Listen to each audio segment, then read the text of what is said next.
I take a lot of pride in what I wear on stage. I think that's one of the very important things.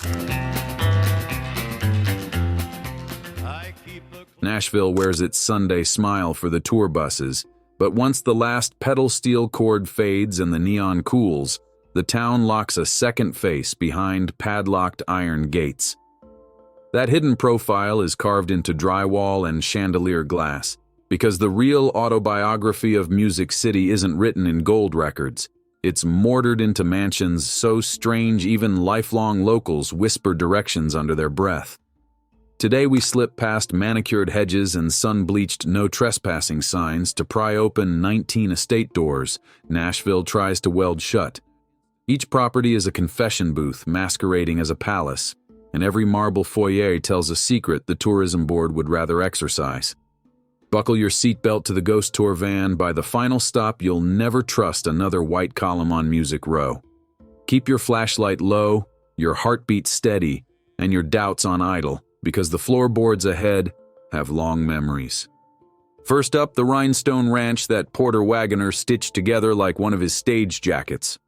Picture crystal chandeliers throwing disco ball freckles across mirrored ceilings, while a past-its-prime jukebox hums Porter's lonesome warbles to a room lined with sequined suits, displayed like holy relics. Visitors swore the glare could blind a sunrise, and one electrician says he changed 30 bulbs before noticing the sockets themselves were encrusted with gem-like studs. Wagoner entertained label execs there, but insiders claim the glitz was a decoy. He signed deals in a smaller back parlor whose walls were painted matte black, so no reflection could betray which handshake sealed which contract. When the Opry star died, neighbors reported hearing faint yodels drift from the empty house on moonless nights, as if rhinestones can echo long after the singer stops breathing. Drive a few miles north and the glitter turns to ash at Johnny Cash's lakefront estate, a hulking cedar fortress reduced to charcoal in 2007 while new owner Barry Gibb planned renovations. Locals call it the Ring of Fire Foundation because nothing but the limestone bones survived. Some swear the blaze began in Cash's favorite writing den, where he installed stained glass windows of biblical plagues, a spooky choice that now seems prophetic. After the smoke cleared, onlookers claimed they saw a shadow pacing the scorched shoreline, pacing exactly to the rhythm of Hurt. Fishermen still avoid casting near that dock. They say if your lure drifts too close to the blackened pilings, headphones of phantom guitar squeals wrap around your ears and refuse to let go until you cut the line. Tammy Wynette tried to keep mortality on a leash by turning her Nashville residence into a marble mausoleum in waiting. Tucked behind rose bushes sits a velvet-draped parlor dominated by an unused casket, a morbid stage prop Wynette claimed helped her confront near-fatal health scares. Friends learned to sip tea beside the coffin without flinching. Producers joked that any disagreement could get someone measured for velvet lining on the spot. After Tammy passed, her daughter found guest books where visitors signed not with names but with the dates they expected to die. Part macabre joke, part grim pact. Realtors tried removing the coffin during showings, yet buyers bolted when rumors spread that the lid would slam shut whenever a gospel hymn played on the radio, even if the house was empty. Conway Twitty didn't stop at mansions. He built Twitty City, an amusement park where animatronic nativity scenes lit up every July like confused Christmas rebels. Daytime tourists queued, yet insiders remember after-hours tours when Conway slipped behind the Bethlehem diorama and poured bourbon into a backstage thermos. He wired the baby Jesus figure with a hidden speaker so he could prank executives by making the Holy Infant recite royalty statements. When Twitty died, the park closed, yet the animatronics refused to stay dark. Security cameras capture angel wings fluttering despite severed power. One guard quit after a wise man mannequin rotated its head and whispered a lyric from Hello, Darlin', proving even plastic prophets crave encores.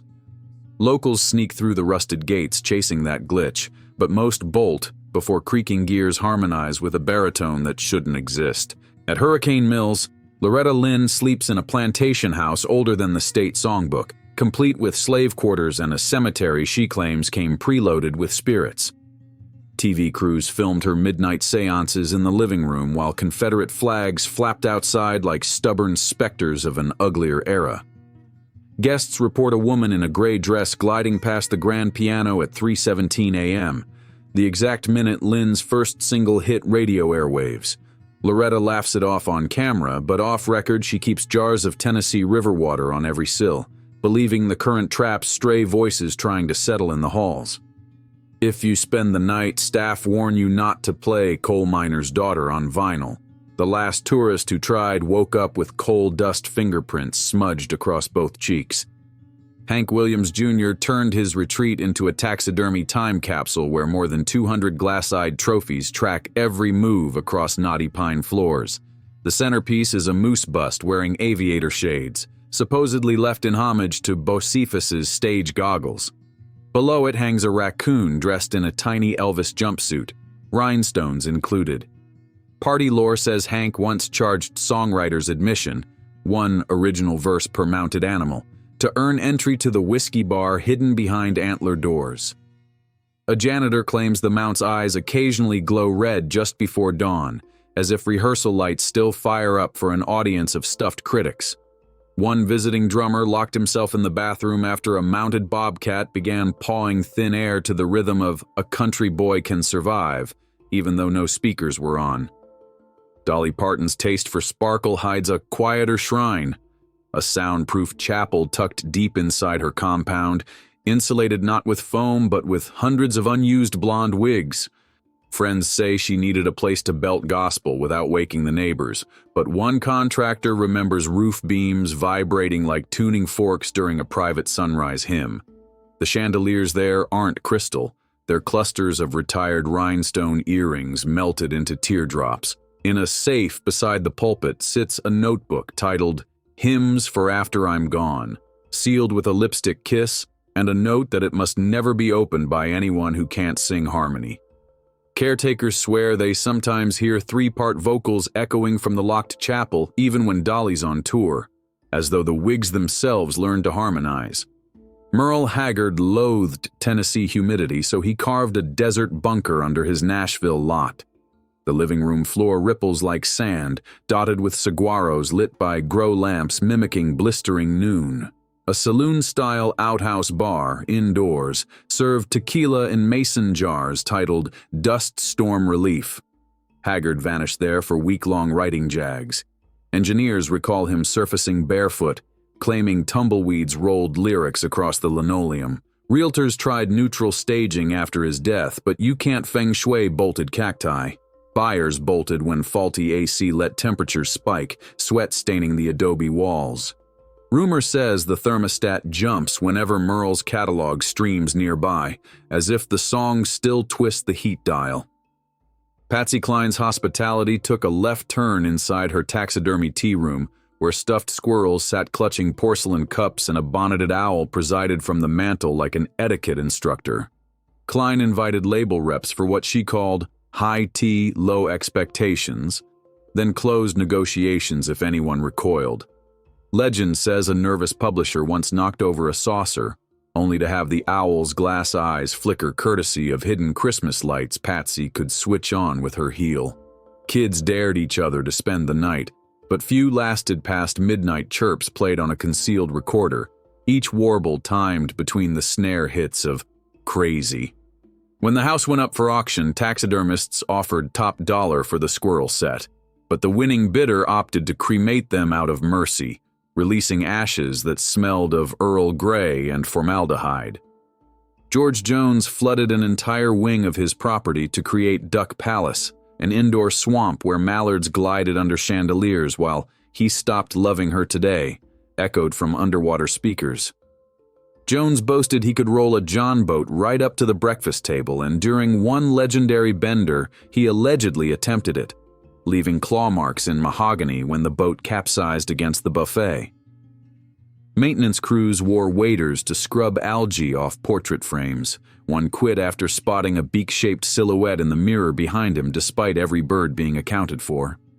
After George passed, animal rights activists tried relocating the ducks. but the flock kept paddling back through storm drains, drawn by the croon rumbling beneath the floorboards.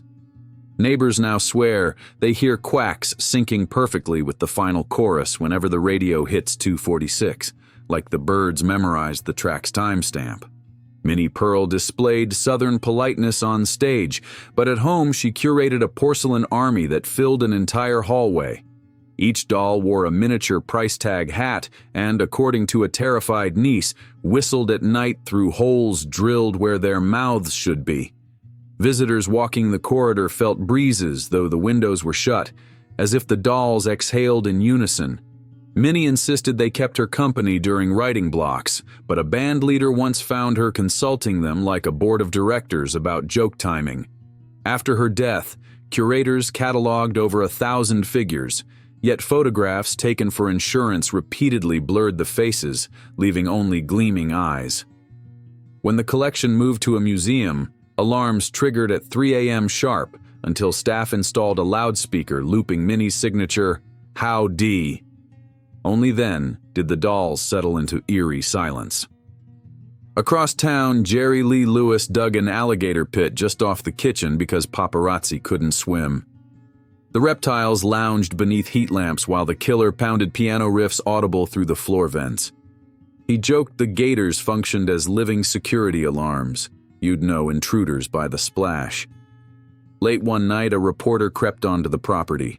Neighbors heard screams, followed by a boogie-woogie chord progression played harder than usual, as if Jerry was soundtracking the panic. No hospital record surfaced, but the next morning a muddy camera appeared on the front steps, memory card missing. When Lewis listed the mansion, realtors tried covering the pit with plywood. Within hours, fresh claw marks sliced through the boards, and a single ivory key from Jerry's piano floated in the murky water like a warning label. Waylon Jennings hid out in a cave-like ranch locals nicknamed the Desert Den. Blacklight murals blazed along underground corridors, turning sandstone walls into swirling album art. Musicians wandered for minutes without daylight, passing hideouts stocked with cowboy medicine that fed marathon jam sessions. Deep inside sat a jukebox that played Waylon tracks backward, its warped croak bouncing off rock until newcomers felt seasick. After he cleaned up, Waylon sealed the entrance with a slab of sandstone, but hikers still hear bass thumps pulsing beneath the soil. Treasure hunters whisper that the den houses a lost reel-to-reel tape, capturing a 12-hour outlaw jam no label will ever dare release. Geologists blame airflow, yet no one explains why the beat syncs perfectly with the opening riff of Luckenbach, Texas. Charlie Rich built what fellow musicians nicknamed the Velvet Prison, a mansion so drenched in crimson fabric that even the toilets wore plush covers. Guests said the air felt thick, like breathing through theater curtains. Rich claimed the aesthetic kept his voice warm, but cynics joked he just wanted every room to look like the inside of a jukebox heart. When lights dimmed, the Velvet soaked up sound until whispers vanished mid-sentence, creating an acoustic dead zone perfect for secret conversations. After bedtime, motion sensors triggered floor spots that resembled stage lights.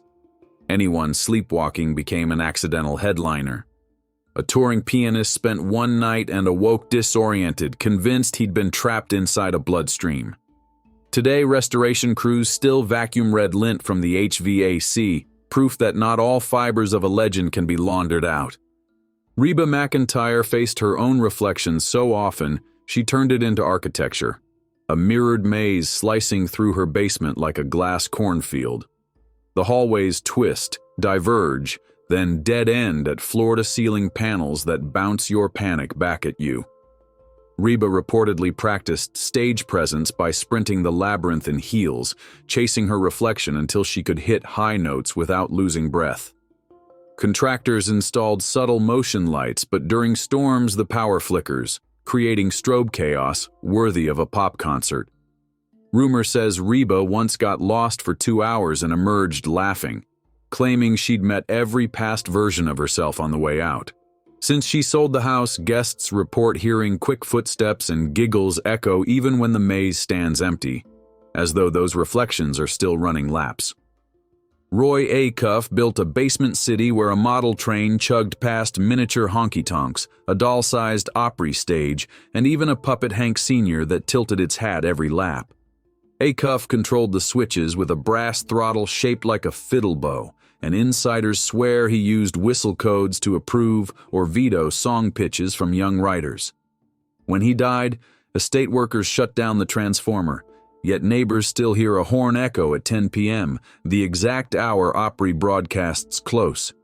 Some say if you kneel on the lawn, you'll feel tiny vibrations, like distant wheels on a rail. Engineers reopened the circuit once for appraisal, only to find the miniature Hank figure had jumped tracks and now stood outside the saloon, frozen mid-wave, pointing toward Roy's shuttered office window upstairs. Boxcar Willie took the hobo aesthetic literally by craning a decommissioned railroad car into his living room and converting it into a rocking bedroom.